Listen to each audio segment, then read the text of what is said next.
முடிஞ்சு ப்ரோ எல்லாமே. என்ன ப்ரோ? நல்லா இருந்துச்சு ப்ரோ. கடைசி படம் என்ஜாய் பண்ணோம். ஆனால் கிளைமேக்ஸ்ல தான் கொஞ்சம் அழுக வச்சிட்டாங்க. கேரளாவோட அடாப்டட் சன்னு சொல்லுவாங்க விஜய். பிகாஸ் ரொம்ப லவ் பண்ணுவாங்க நாங்க எல்லாரும். எதிர்பார்த்ததோட வேற லெவல்ல நடிச்சிருக்காப்ல. வேற லெவல் வெறித்தனமா இருக்கு. ஒரு ரசிகனா ஒரு தொண்டனா ஒரு ஸ்கிரீன்ல மாண்புமிகு தமிழ்நாட்டு முதலமைச்சர் சி ஜோசப் விஜய் கேள்விப்படும் போது எங்களோட உயிர் போயிடுச்சு. அவ்வளவுதான். திரையில இனிமே அவரை பார்க்க முடியாது. ஆனா எப்பவுமே எங்க மனசுல இருப்பாரு அவரு. சூப்பரா இருக்கு ப்ரோ. வச்சு ஒரு செதுக்கி இருக்காப்ல ப்ரோ. அவ்வளோ நேரம் என்ஜாய். காலைல இருந்து நீங்களும் பார்த்துருப்பீங்க, அந்த அண்ணெல்லாம் பார்த்துருப்பாரு, நீங்களும் பார்த்துருப்பீங்க. அவ்வளோ வைப்பாக இருந்த பசங்க. சடான் அந்த ஒரு இது வந்தோடனே அந்த ஒரு 4 நிமிஷம் அப்படியே தேட்டர் அமைதியாகிட்டேன் எல்லாரும். முடிஞ்சு ப்ரோ எல்லாமே. பிளாஸ்ட் தானே பிளாஸ்ட். படம் சூப்பர்ண்ணே, சூப்பர். பாருங்க, கண்டிப்பா பாருங்க, எல்லாரும் பாருங்க, ஃபேமிலியோட பார்க்கலாம். நானே ஃபேமிலியோட. ரொம்ப நல்லா இருந்துச்சு. ரொம்ப நல்லா இருந்துச்சு. எல்லாரும் ஃபேமிலியோட. எதிர்பார்த்ததோட வேற லெவல்ல நடிச்சிருக்காப்ல. வேற லெவல் வெறித்தனமா இருக்கு. என்ன ப்ரோ? ப்ரோ என்னாச்சு? எல்லாருக்கும் அப்படிதான் இருக்கு ப்ரோ. ப்ரோ என்ன பண்றது? இப்ப அரசியல்ல பாத்துக்கோங்க. செஞ்சுட்டாரு வேற லெவல். வேற மாதிரி நல்லா இருந்துச்சு ப்ரோ. கடைசி படம் என்ஜாய் பண்ணோம். ஆனால் கிளைமேக்ஸ்ல தான் கொஞ்சம் அழுக வச்சிட்டாங்க. இல்லை கடைசியில் போட்ட ப்ரோமோ அப்படி அந்த மாதிரி போட்டு இது பண்ணிட்டாங்க. ஓகே. ஏன்னா இதுக்கப்புறம் இந்த மாதிரி என்ஜாய் பண்ண முடியாது இல்லையா? படம் என்ஜாய் பண்ணுற வரைக்கும் ஒன்றும் தெரில. உள்ள முடிஞ்சதுக்கப்புறம் சோகமாயிருச்சு எல்லாருக்குமே. கிளைமேக்ஸில் அந்த ப்ரோமோ படம் இனிமேல் இந்த மாதிரி பார்க்க முடியாது அப்படின்றது. அடுத்தடுத்த ஷோ பார்த்தாலும் அந்த ஃபஸ்ட்டு எஃப்டிஎஃப்எஸ் இது நாள் வரைக்கும் இத்தனை வருஷமாக பார்த்துக்கிட்டு இருந்தேன் எல்லா படமே. இந்த படம் கடைசியாக இருக்கும்னு எதிர்பார்க்கவே இல்லை. கண்டிப்பாக நடிக்க மாட்டார். அடிக்கடி டெய்லியும் பார்க்குறோம் நியூஸில். ஆனால் வந்து ஸ்க்ரீனில் பார்த்துட்டு வெளியே வரும்போது அப்படியே ஃபீலிங் ஆகுது. இல்லை எல்லாருமே சைலண்டாக இருக்காங்க. அதான் தரமா இருக்கு. படம் நல்லா இருக்கு. அண்ணனோட கடைசி படத்தை நல்லா சந்தோஷமா பார்த்துருக்கோம். படம் சூப்பராக. ஃபர்ஸ்ட் ஹாஃபும் சரி, செகண்ட் ஹாஃபும் சரி, ஃபேமிலி ஆடியன்ஸ் பார்க்க வேண்டிய படம். பெண்கள், குழந்தைகள் எல்லாரும் வந்து இந்த படத்தை என்னதான் செல்ல படம் லீக்காக இருந்தாலும் திருப்பி வந்து தளபதிக்காண்டி இந்த படத்தை வந்து பாருங்க. படம் வந்து போரே அடிக்கலை. தளபதி ஃபேன்ஸ் நாங்கள் யாருன்னு காட்டும். ரீரிலீஸ் படம் வந்தாலும் சிறப்பாக ஓட்டுவோம். நிலாவை தொட முடியாது, நட்சத்திரத்தை எண்ண முடியாது. தளபதி ஃபேன்ஸ் நாங்கள் இருக்கிறவரையும் தளபதி விஜய்னா எதுவுமே பண்ண முடியாது. ஒரே கடவுள் விஜய், வருங்கால முதல்வர் விஜய், தமிழ்நாட்டின் நிரந்தர முதலமைச்சர் விஜய், ஸ்ரீ ஜோசப் விஜய் அண்ணன் அவர்கள், தளபதி தம்பிகள் நாங்கள் இருக்கோம். மக்களின் ஜனநாயகன் படம் வெற்றி. பாக்ஸ் ஆபீஸ் கிங் தளபதி. சூப்பரா இருக்கு. ஆமா, கேரளாவோட அடாப்டட் சன்னு சொல்லுவாங்க விஜய். பிகாஸ் ரொம்ப லவ் பண்ணுவாங்க நாங்க எல்லாரும். ஜனநாயகன் படம் ஒரு ரசிகனா ஒரு தொண்டனா ஒரு ஸ்கிரீன்ல மாண்புமிகு தமிழ்நாட்டு முதலமைச்சர் சி ஜோசப் விஜய் கேள்விப்படும் போது எங்களோட உயிர் போயிடுச்சு. அவ்வளவுதான். ரசிகனா நாங்கள் ஆசைப்பட்டது அவ்வளோதான். எந்த அளவுக்கு நாங்கள் ஸ்டார்டிங்ல ஒரு என்ட்ரன்ஸ்க்கு ஒவ்வொரு படம் அப்பயும் எங்களுக்கு தீபாவளி பொங்கல் எல்லாமே விஜய் படம் வந்தால் மட்டும்தான். Childhood end of the year எல்லாமே முடிஞ்சு பக்க வேதனையாக இருந்தாலும் கண்ணெல்லாம் அப்படியே கலங்குது. எல்லாம் கண்ட்ரோல் பண்ணுறோம். அப்படியே வீட்டுக்கு போகிறோம். வீட்டுக்கு போக மனசே இல்லை. இனிமேல் அவர் இல்லாத ஒரு சினிமாவை எப்படி இருந்து நம்ம பார்க்குறதுன்னு யோசிக்க கூட முடியல. சின்ன வயசுலேருந்து அவரை பார்த்து தான் வளர்ந்தோம். அவர் போகிற ஷர்ட் வாங்கணும், அவர் போடுற மாதிரி கட்சி கலரில் போட்டோம். அவரை பார்த்து தான் வளர்ந்தோம். இனிமேல் நாங்கள் என்ன செய்ய போகிறோம், என்ன பண்ண போகிறோன்றது தெரில. ஆனால் ஒரு ரசிகனா ஒரு முதலமைச்சராக அவரை உட்கார வச்சிட்டோம். மேலும் மேலும் அவருக்கு மக்கள் தேவைகளை சமமாக பிறப்புக்கும் எல்லா உயிருக்கும் படத்தில் சொன்னது மட்டும் இல்லை, ரியல்லையும் சரி ரியலையும் சரி பிறப்புக்கும் எல்லா உயிருக்கும் அனைவரும் எல்லாருமே சமம் தான்.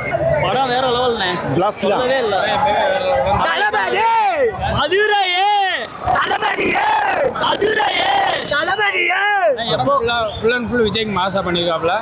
ஹெச்எல் நல்ல சம்பவம் பண்ணியிருக்காரு. ஃபேர்வெல் பார்ட்டி எங்களுக்கு. ஃபேர்வெல் பார்ட்டி நல்ல ஃபேர்வெல். அது செம்ம ஃபேர்வெல்.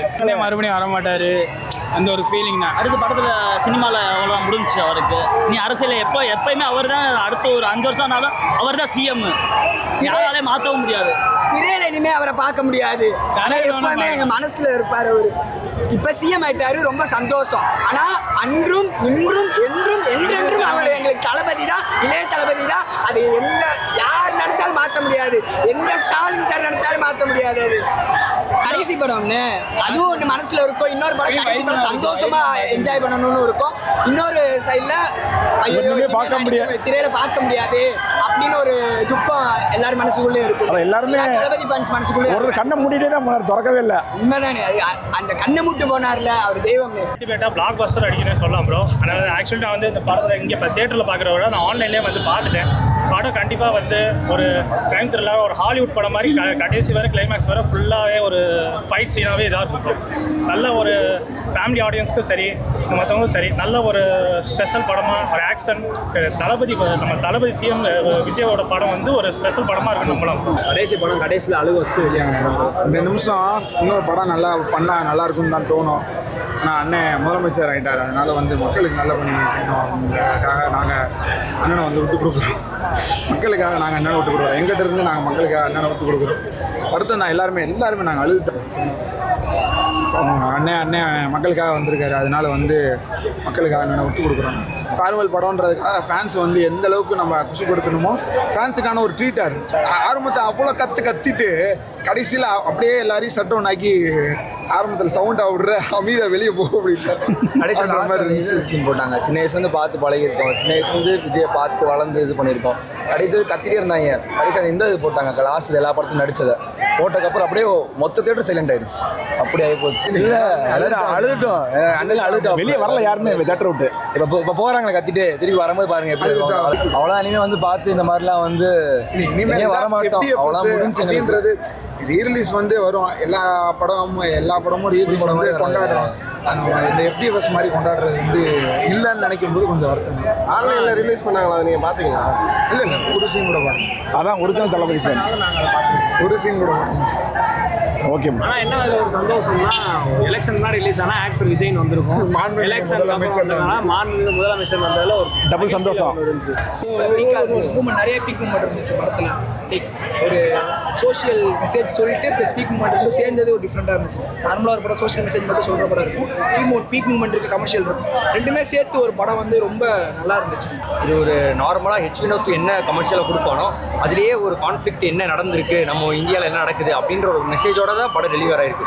ஸோ கரெக்டாக விஜய்க்கு என்னெல்லாம் எபிக் மூமெண்ட்ஸ் இருக்கணுமோ அதே மாதிரி ஹெச் வினோத் மூமெண்ட்ஸ் எல்லாம் இருக்குது. எல்லாமே என்னென்ன இஷ்யூஸ் நம்ம ஸ்டேட்டில் இருக்கோ அதெல்லாமே டெலிவரி பண்ணிருக்காங்க. 10 வருஷம் நடந்த எல்லா இஷ்யூஸும் பார்த்துக்கலாம். அது ஒரு ரீசனாக இருக்கலாம், அந்த இதனால ஒரு ரீசனாக இருக்கலாம்.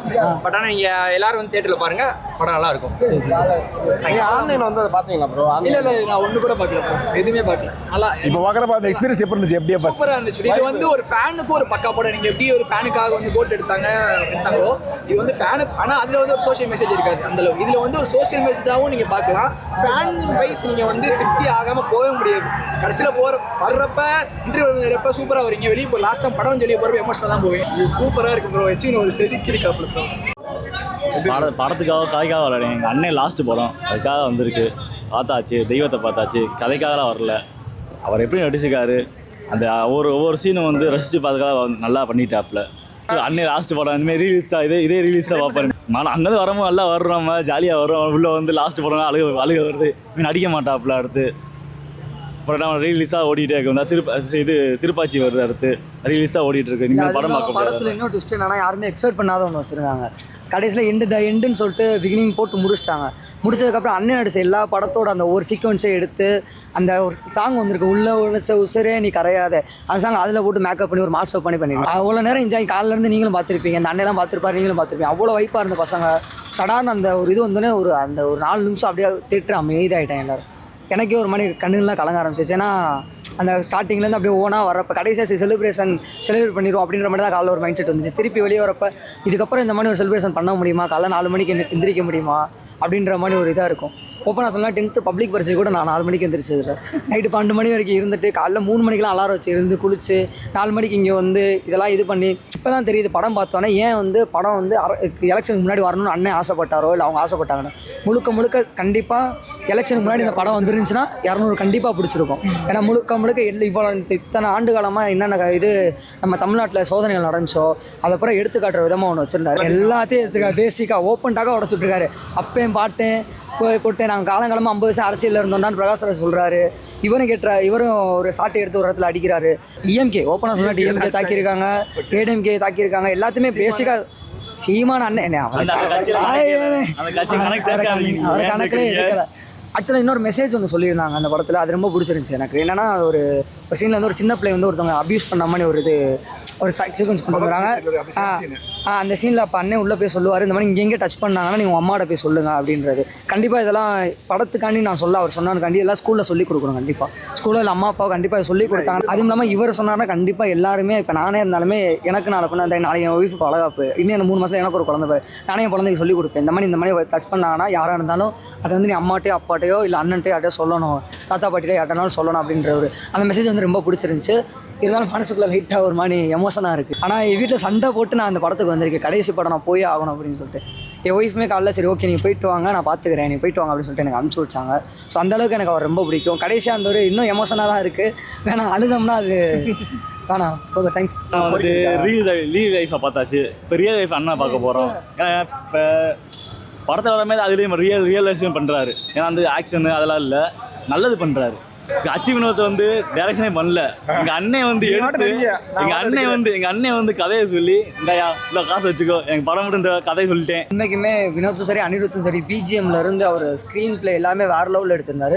இடையில திடீர்னு பார்த்தா நம்ம ஹாலிவுட் படம் பார்க்குற மாதிரிலாம் இருந்துச்சு. இடையில ரோபோட்லாம் வந்து அதெல்லாம் மாசாக பண்ணியிருந்தார். எந்த இடத்துலையுமே ஒரு என்னடா இது அப்படின்ட்டு அண்ணன் இதை மாற்றி பண்ணியிருக்கலாம் அப்படின்ற மாதிரி பிரச்சனையே இல்லை.